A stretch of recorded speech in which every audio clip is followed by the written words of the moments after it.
Well, uh, before that, we were actually trying to summarize the AC circuit, and in that, if you see the base collector and the emitter, they have their own connections. So with the base, if we just go back and take a look, so we see that the base has the connection with R1, R2 and RS, and the other end of R1 and R2 they are connecting to ground.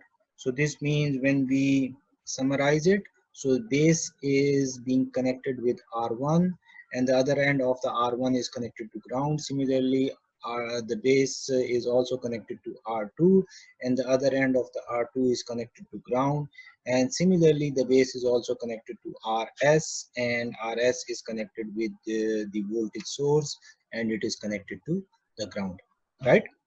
So with this we have the connection with the base.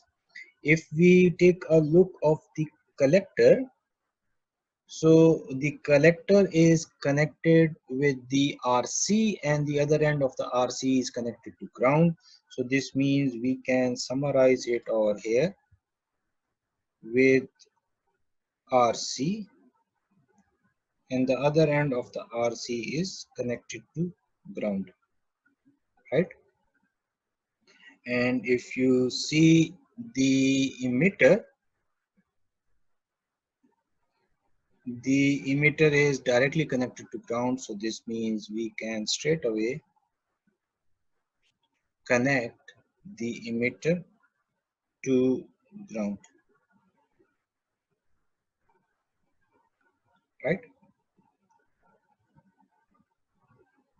Are you with me?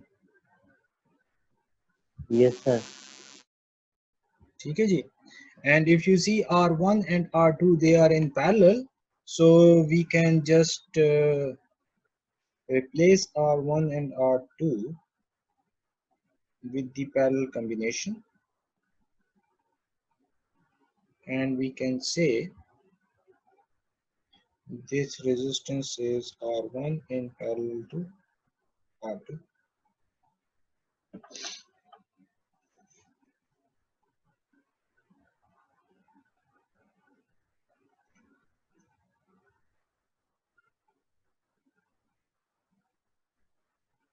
right?